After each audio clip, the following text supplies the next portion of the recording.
Shalom, salam sejahtera di dalam nama Tuhan Yesus. Dan dalam video kali ini saya akan melanjutkan apa yang sudah saya sampaikan beberapa waktu lalu tentang dialog teologis antara Patriark Timotius I atau Timotius Al-Awal, pemimpin gereja Asiria yang hidup di abad ke-8, di mana ia berdialog dengan sahabatnya Khalifah Al-Mahdi. Nah, dalam video yang lalu saya sudah membahas pertanyaan pertama yang diajukan oleh Khalifah tentang keanakan Kristus.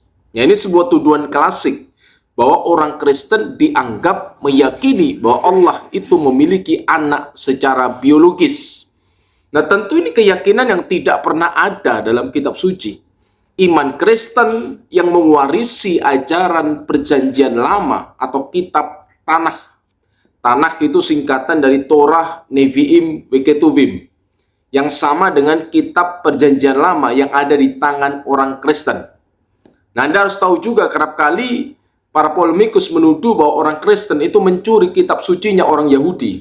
Nah, ini tentu pernyataan dan tuduhan ngawur yang tidak berdasar. Seolah-olah orang-orang Kristen perdana itu bukan orang Yahudi. Seolah-olah Yesus dalam keberadaan jasmaninya itu bukan orang Yahudi.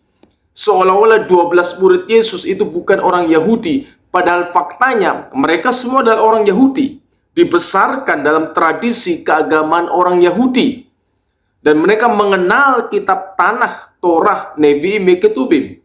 Karena itu berulang kali dalam pengajarannya yang direkam dalam kitab-kitab Injil, Yesus mengutip secara langsung kitab perjanjian lama. Dan ia berulang kali menegaskan nubuat dalam kitab suci itu menunjuk kepada dirinya yang adalah Mesias, Masiah Al-Masih yang dijanjikan oleh para nabi. Bahkan setelah kebangkitan Yesus dari antara orang mati, ia berkata dengan terus terang kepada muridnya, supaya digenapi semua.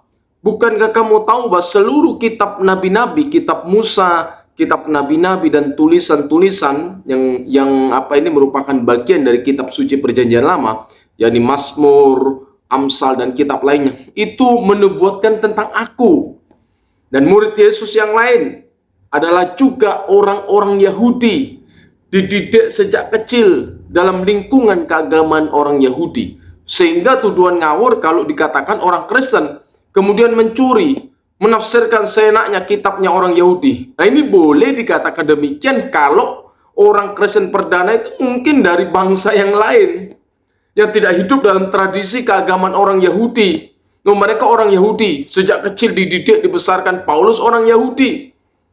Ia dari sekte Yahudi yang paling keras, sekte keagamaan Yahudi yang paling keras, yakni Farisi, golongan Farisi, yang mengerti, dididik di bawah pimpinan, tuntunan dari Gamaliel, seorang ahli Taurat yang dikenal pada zamannya.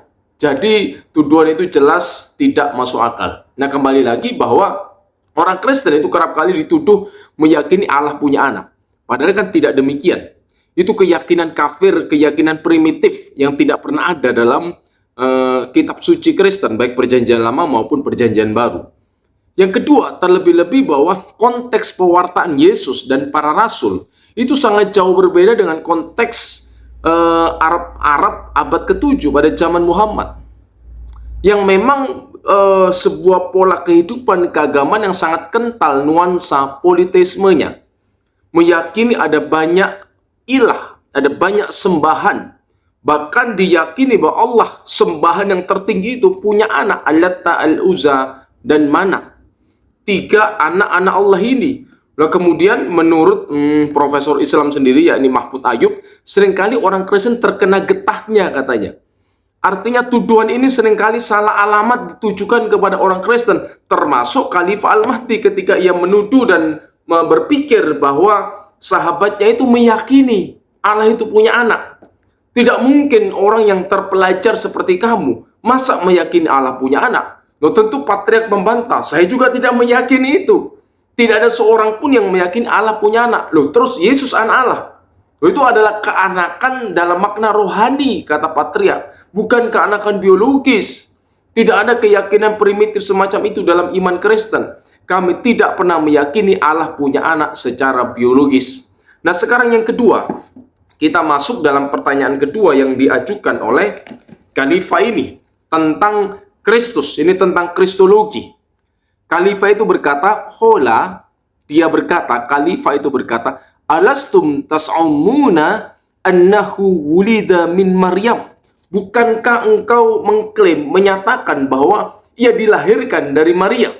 Kata Khalifah Al-Mahdi. Kemudian menjawablah patriark, qultu amma min haitsu huwal kalimat fa mauludun minal ab.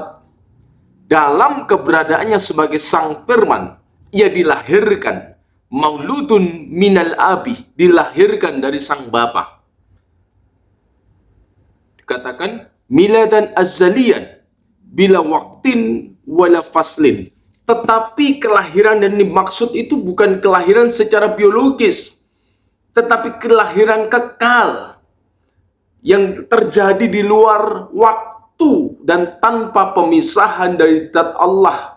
Maksudnya ini adalah kiasan kelahiran kekal, bukan seperti lahirnya seorang bayi dari rahim seorang wanita yang terjadi dalam ruang dan waktu, dan ada pemisahan di sana. Ketika bayi itu lahir keluar dari rahim ibunya, maka ia tidak ada lagi dalam rahim ibunya. Tetapi yang dimaksud kelahiran kekal sang firman dari sang bapa itu adalah kelahiran kekal. Artinya firman-Nya itu satu, berdiam di dalam diri Allah, berdiam dalam wujud Allah, dan tidak terpisahkan oleh waktu, tidak terpisahkan oleh jarak, karena Allah itu maha ada. Ini kelahiran yang pertama yang dinyatakan oleh Patriark Timotius kepada sahabatnya Khalifah Al-Mahdi. Kemudian yang kedua, wa amma min haitsu nasutuhu, tapi dalam keberadaan kemanusiaannya, fa mauludun min Maryam al-adra, ia lahir dari Maria yang terjaga, yang terpelihara, Maria yang disucikan.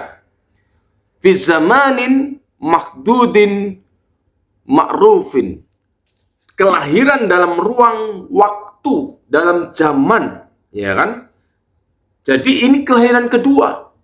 Kelahiran yang pertama itu menunjuk kepada keberadaannya sebagai sang firman, pencipta segala sesuatu, kelahiran kekal yang tidak diawali oleh waktu dan tidak mengalami pemisahan dari zat Allah. Ini bicara tentang hakikat keberadaannya sebagai sang firman yang satu dalam wujud Allah yang esa itu.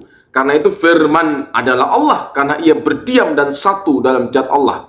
Tetapi setelah genap waktunya, kata kitab suci, firman itu menjadi manusia. Ia berdiam dalam rahim Maria, kemudian ia lahir dari Maria. Ini yang dimaksud dalam keberadaan atau dalam kodrat kemanusiaannya.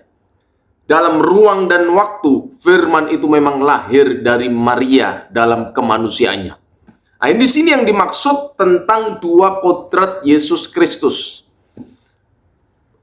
Patriark Timotius sedang berbicara tentang kristologi, tentang ajaran kitab suci mengenai pribadi Yesus Kristus yang adalah sang firman yang menjadi manusia. Dalam satu pribadi Yesus itu memiliki dua kodrat, ilahi dan manusia.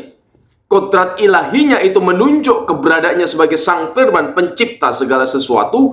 Kodrat kemanusiaannya itu menunjuk keberadaannya ketika sang firman itu telah jadi manusia. Ia mengenakan tubuh kemanusiaan, dan kitab suci banyak memberikan kesaksian tentang hal ini. Firman itu telah menjadi manusia dalam Yohanes 1 ayat 14. Sehingga ia yang adalah Allah kemudian mengenakan tubuh jasmani. Sama seperti manusia, hanya satu, ia tidak berbuat dosa. Ini harus diketahui. Dan Yesus sendiri menyatakan hal ini. Dalam sabda-sabdanya ia berulang kali menyatakan tentang keilahiannya, bahwa dalam satu keberadaannya memang ia bisa merasakan letih, bisa merasakan lapar dan haus, tetapi saat yang sama ia juga berkata, aku menyertai engkau sampai kesudahan alam. Saat yang sama ia yang merasakan lapar, letih dan haus itu, ia yang berkata, 2-3 orang berkumpul demi namaku, aku ada di tengah-tengahmu. Saat yang sama ia yang merasakan lapar, letih dan haus, ia yang berkata, dosamu sudah diampuni. Saat yang sama juga ia berkata, sebelum Abraham jadi, aku ada. Nah, jadi siapa bilang ajaran keilahian Yesus itu ciptaan Paulus? Itu ajaran Yesus. Hanya dengan pengkalimatan yang berbeda, tetapi menunjuk kepada kebenaran yang sama bahwa Yesus adalah Sang Firman yang jadi manusia. Ia berulang kali menyatakan keilahiannya, dan ini yang dinyatakan oleh Patriark Timotius kepada sahabatnya Khalifah Al-Mahdi yang bertanya tentang keberadaan Yesus yang lahir dari Maria. Patriark mengatakan, ia bukan hanya sekedar lahir dari Maria, memang dalam wujud kemanusiaannya ia lahir dari Maria, tetapi kelahirannya itu bukan hanya itu. Dalam keberadaannya sebagai Sang Firman, ia lahir dari Sang Bapa. Nah, tentu kalau disebut lahir dari Sang Bapa, Bapa itu adalah kiasan untuk sebutan bagi Allah, pencipta langit dan bumi, dalam keberadaannya sebagai Sang Wujud, the existent. Ia satu di dalam wujud Allah yang esa itu, tidak diawali oleh ruang dan waktu, sama seperti Roh Kudus yang satu dalam wujud Allah. Nah, ini yang harus dipahami dengan baik oleh kita sebagai orang percaya, sehingga tidak mudah diombang-ambingkan oleh tuduhan-tuduhan, oleh ajaran-ajaran yang ngawur di luar sana, yang bicara sembarangan tanpa dasar tentang iman Kristen, yang hanya mengutip sebagian ayat-ayat kitab suci yang dianggap mendukung ajaran mereka, mendukung asumsi teologis mereka, tetapi tidak menggambarkan secara utuh ajaran kitab suci. Karena itu Anda harus berhati-hati, jangan mudah terkecoh dengan gaya retorika berbicara yang seolah-olah meyakinkan padahal 0-0, padahal tidak memiliki kebenaran di dalamnya karena hanya mengutip sebagian-sebagian ayat-ayat yang dianggap mendukung ajaran mereka. Nah, kiranya apa yang saya sampaikan ini memberikan pencerahan bagi kita semua dan semakin membuat iman kita teguh di dalam Kristus Yesus Tuhan. Amin. Tuhan Yesus memberkati.